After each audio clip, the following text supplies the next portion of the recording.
Asik ya sih? Sesuai dengan standar prokes, itu sih yang sudah kita lakukan. Cangkir Bincang Karir. Misalnya pas ada acara seperti acara produksi televisi, kita bantuin di unit atau di asisten produser. Hanya karyawan, kita juga berhubungan dengan narsum, kita juga berhubungan dengan beberapa artis, dan kita tahu karakteristik mereka seperti apa. Kita harus menghargai dulu pekerjaan kita supaya kita bisa lebih profesional. Ada kejadian, misalnya di kejadian aja di Padang waktu itu bencana, nah itu kan nggak bisa kita tunda. Dengan kecepatan perubahan teknologi atau perubahan industri pertelevisian, saya mencoba untuk menjadi konten kreator juga. Teman-teman makin kreatif membuat ide-ide, membuat konten-konten yang menarik untuk ditonton, untuk disajikan ke masyarakat. Insya Allah pendapatannya akan makin kalau kita karyawan kita atau yang sudah sudah terlalu jenuh, mereka kan tidak, kreativitas mereka akan terkendala. Nah, makanya saya senang yang Fresh Graduate, karena mudah-mudahan dengan adanya Fresh Graduate ada ide baru lagi yang muncul. Ide saya kan belum tentu baik. Nah, tapi kalau banyak teman, banyak tim, akhirnya mereka, kita sharing ini angka lebih baik ini. Nah, itu alasan kenapa ya dimanapun pasti kita butuh tim. Halo teman-teman, gimana nih liburan Desembernya? Pasti asik dan seru banget kan? Nah, hari ini ketemu lagi nih sama aku, Henny Dwi Andriani, di acara Cangkir Bincang Karir. Dengan tema yang sangat asik, yaitu broadcasting. Asik gak sih? Hari ini kita akan membahas tentang apa aja sih yang ada di balik layar televisi. Seperti kita ketahui bersama, industri broadcasting saat ini meningkat sangat pesat. Apalagi di era digital saat ini, tak hanya hasil atau tayangan-tayangan aja, tapi dunia balik layar juga menarik untuk kita bahas.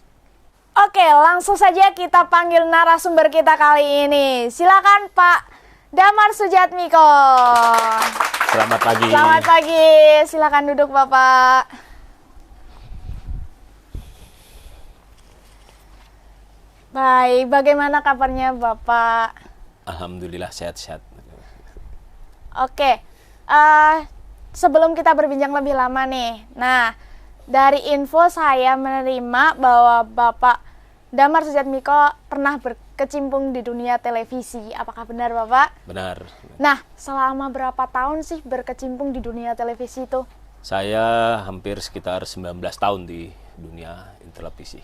Wah, 19 tahun, berarti dari tahun 2002 ya Pak? Ya. Nah, 2002 itu kan udah lama banget nih, sebelum saya lahir malah.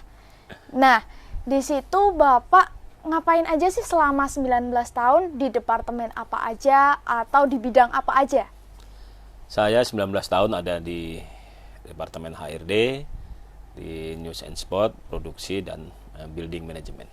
Wah, banyak banget. Boleh diceritain nggak di HRD ngapain aja, departemen produksi ngapain aja, News and Sport ngapain aja? Boleh diceritain? Kalau di departemen HRD, pastinya kita ada di bidang rekrutmen, ada di urusan tentang karyawan dan kesehatan serta lain-lainnya. Kalau di produksi kita bantuin, misalnya pas ada acara seperti acara produksi televisi, kita bantuin di unit atau di asisten produsernya. Kalau di News and Sport, ya saya selama ini ya bantuin untuk yang bidang kemanusiaan, seperti ada bencana, kita ada di bagian itu. Kalau di News and Sportnya, pasti kita di spotnya, kita pas ada acara live, untuk acara misalnya live bola maupun voli, ya kita ambil bagian dari situ. Nah, kalau di terakhir di building, saya hanya membantu kantor atau perusahaan untuk men-setting ruang-ruangan atau studio-studio yang sesuai dengan standar prokes. Itu sih yang sudah kita lakukan. Wah, banyak sekali ya. Pasti keahliannya juga banyak, pengalamannya juga banyak Alhamdulillah, nih. alhamdulillah. Nah, dari keempat bidang tadi nih Pak, mana sih yang lebih prefer atau mana yang lebih enak buat dikerjain? Gitu. Tunggu dulu Bapak, kita jeda dulu sebentar biar penonton makin penasaran. Tetap stay tune di Cangkir Bincang Karir. Bukan hanya karyawan, kita juga berhubungan dengan narsum, kita juga berhubungan dengan beberapa artis dan kita tahu karakteristik mereka seperti apa. Cangkir Bincang Karir. Cangkir Bincang Karir. Oke, kembali lagi nih di Cangkir Bincang Karir. Masih sama aku, Heni Dwi Andriani, dan narasumber kita Pak Damar Sujatmiko. Nah, dari pertanyaan tadi nih Pak, ada 4 bidang kan tadi. Siap. Nah, mana yang lebih prefer nih untuk Bapak kerjakan? Kalau lebih prefer jelas di HRD, kita Ya. lebih prefer karena langsung berhubungan dengan karyawan Ya. dan kita juga jadi mengenal banyak karakteristik karyawan selama bekerja di industri pertelevisian. Bukan hanya karyawan, kita juga berhubungan dengan narsum, kita juga berhubungan dengan beberapa artis dan kita tahu karakteristik mereka seperti apa. Itu sih yang Wah, bagus banget ya. Nah, pekerjaan sehari-harinya nih untuk HRD ini apa sih Pak? Kalau di HRD kan ada beberapa bagian, seperti bagian rekrutmen, Iya. terus bagian informasi sistem itu biasa mengelola data-data karyawan dari awal sampai untuk segala keperluannya. Terus biasa ada payroll, itu biasa yang menggaji, terus sama health, itu bagian kesehatan itu yang mengurus mereka semuanya. Jadi banyak ada, kalau mau dijabarin lagi ada lebih detail lagi, berarti sekitar kita kalau di HRD itu karyawannya itu bisa sekitar 15 orang. Wah, banyak banget ya Lumayan, Pak. lumayan. Di HRD 15 orang. Itu pasti ada kepala HRD-nya kan Pak? Ada, Wah. dipimpin oleh salah satu direktur lah. Gitu. Wah, gitu. Oke, untuk di HRD kan 15 orang, kan pasti ada suka ataupun dukanya di HRD itu sendiri. Boleh diceritain dong Pak, suka duka di HRD itu sendiri?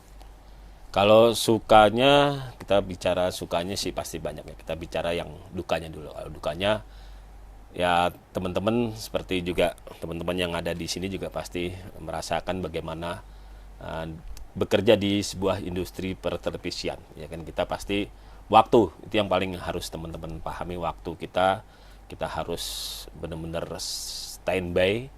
Kita dalam berapa jam, terus kita juga harus fisik kita juga harus selalu dalam kondisi sehat, menjaga kondisi.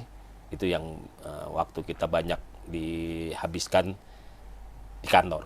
Itu dukanya. Kalau sukanya jelas kita dapat selalu hari demi hari itu dapat dunia baru karena kita berhubungan dengan banyak orang. Itu sih sukanya. Wah, banyak banget.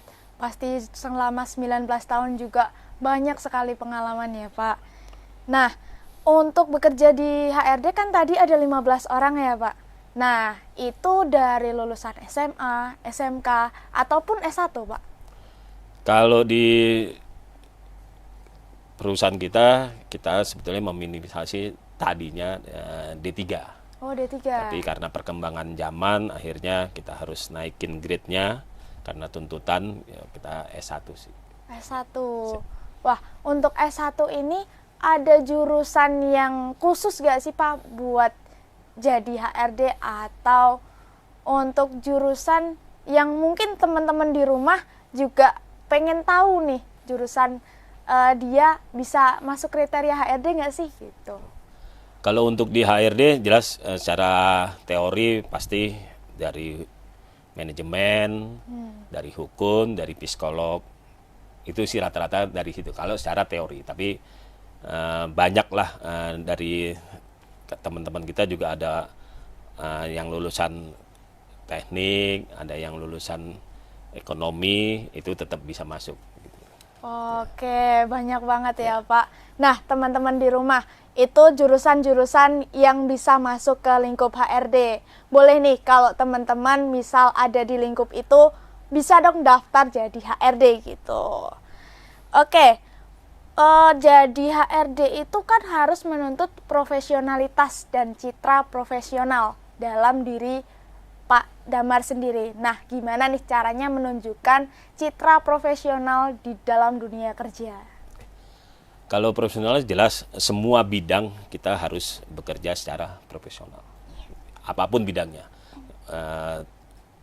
Kita harus menghargai dulu pekerjaan kita supaya kita bisa lebih profesional. Dengan kita menghargai semua tanggung jawab kita pasti akan terlihat profesional. Itu sih kalau jadi teman-teman juga harus paham, cintai dulu pekerjaan itu. Karena dengan mencintai, mudah-mudahan profesionalisme teman-teman akan terjaga. Itu sih.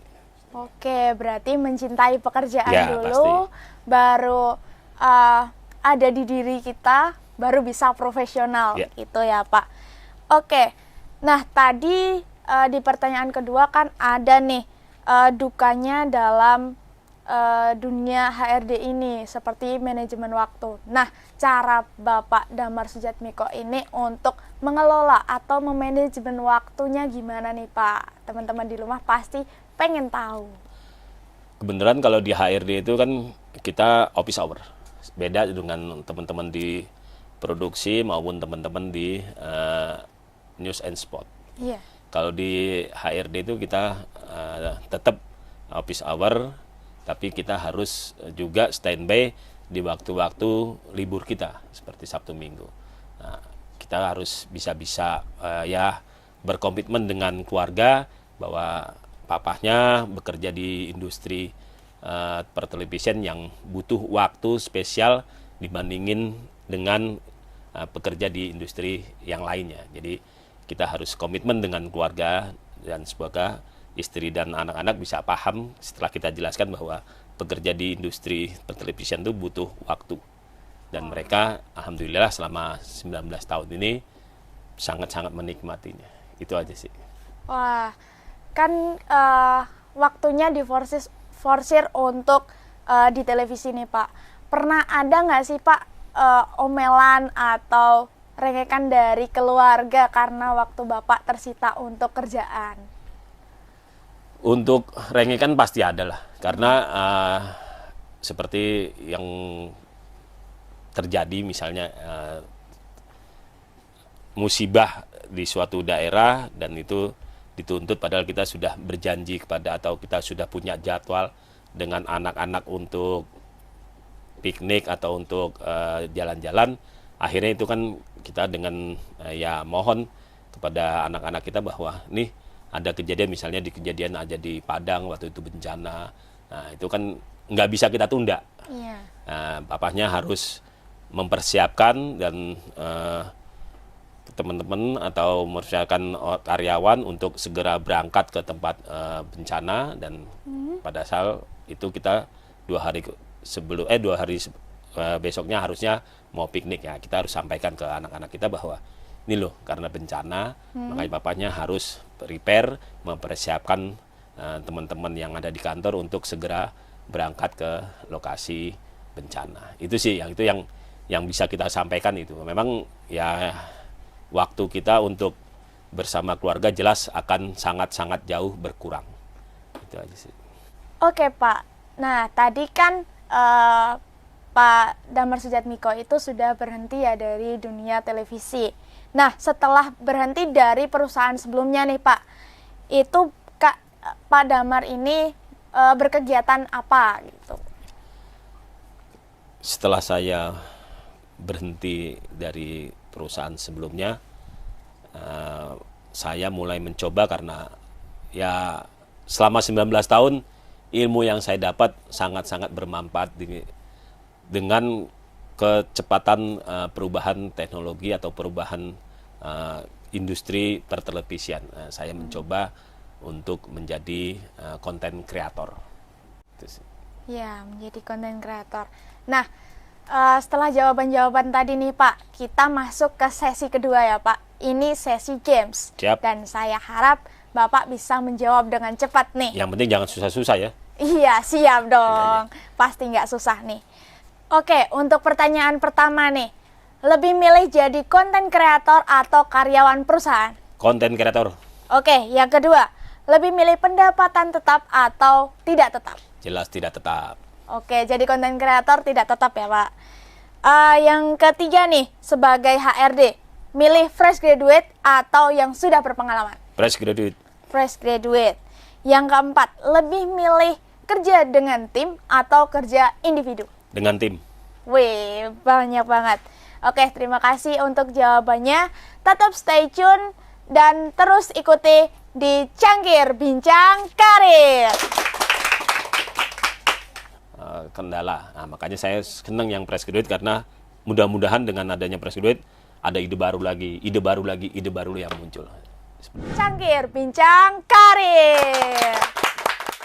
Cangkir Bincang Karir.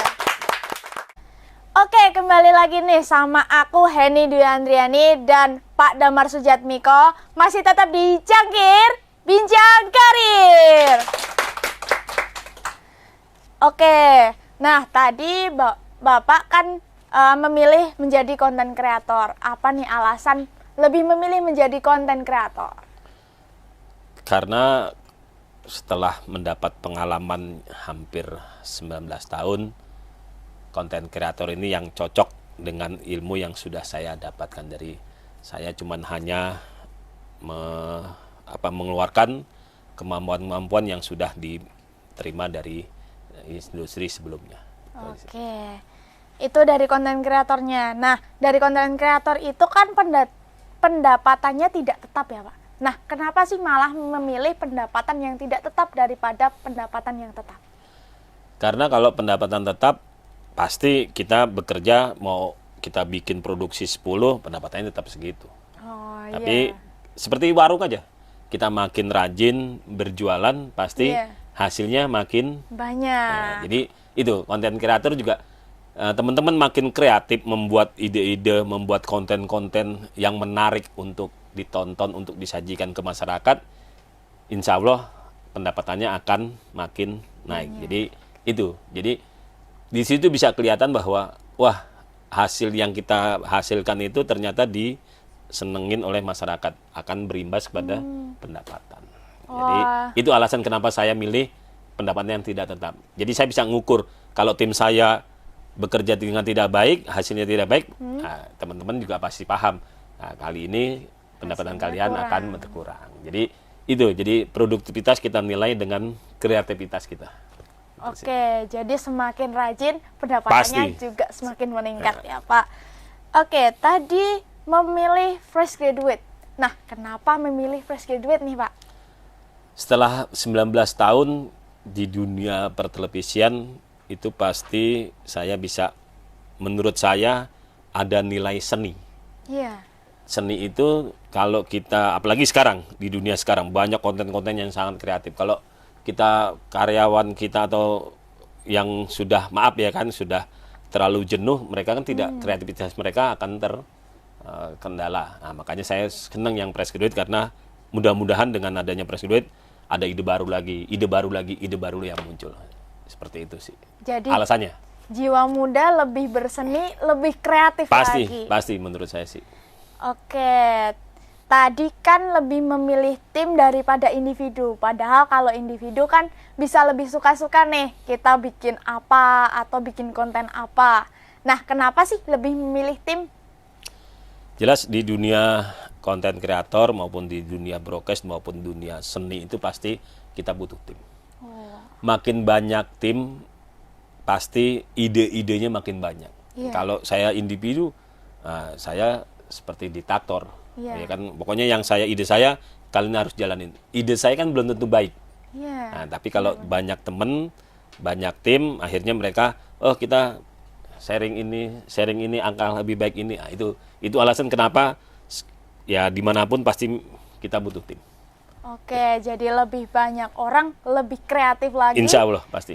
Oke Pak, dari semua pertanyaan tadi dan semua jawaban-jawaban tadi nih, ada nggak sih Pak pesan atau wejangan bagi kami, para penonton dan kru televisi ini untuk lebih baik ke depannya dan lebih menata masa depan? Oke. Kalau buat teman-teman semua yang mau berkecimpung dalam dunia infotainment, dunia broadcast atau dunia content creator sekarang, teman-teman harus bisa memilah atau menganalisa apa yang akan kalian lakukan. Iya. Setelah itu baru kalian benar-benar lihat mana yang kalian senangi. Iya. Gitu loh. Misalnya konten kreator tentang masak, ya kalian benar-benar harus senangi. Misalnya konten kreator tentang piknik, ya kalian harus benar-benar senangi. Karena di situ semua punya kendala dan punya permasalahan. Nah, itu jadi teman-teman harus menganalisa dulu, mencari apa-apa yang kalian harus butuhkan. Nah, setelah itu baru teman-teman membuat konten dan membuat tim yang harus solid. Seperti teman-teman rasakan sekarang, membuat konten itu tidak mudah dan pasti ada kendala. Dan kendala itu jangan ditinggalkan. Kendala itu kita selesaikan supaya mendapat tontonan yang menarik buat para masyarakat. Itu sih. Jadi yang paling utama teman-teman harus berproses. Karena tidak ada sesuatu hal yang baik itu dengan instan atau dengan cepat. Semua proses. Proses itu harus dilalui dan jangan pernah takut salah. Itu sih buat saya dari pesan buat teman-teman semuanya. Oke, jadi harus bertekad, semangat, berani mengambil keputusan. Siap. Gitu ya Pak. Ya. Mari kita ambil inspirasi dari cerita hari ini. Setiap mimpi dapat diwujudkan dan setiap harapan bisa dikabulkan. Dengan tekad, semangat, dan kerja keras yang merupakan kunci dari keberhasilan. Keberanian dan disiplin menentukan kehidupan kita di masa depan. Loyalitas dan integritas adalah kunci kesuksesan karir untuk melanjutkan di masa yang akan datang.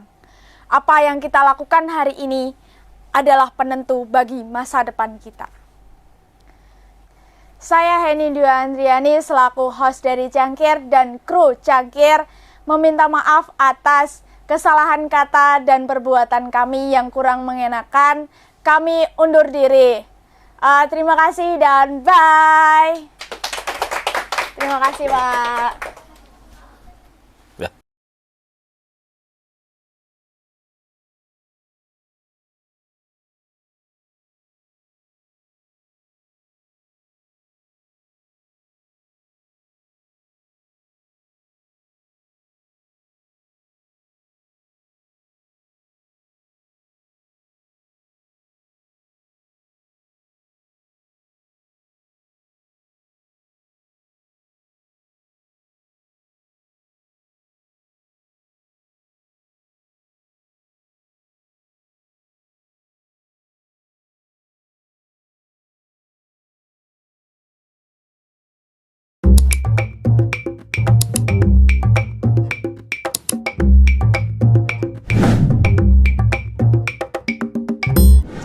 Bincang Karir.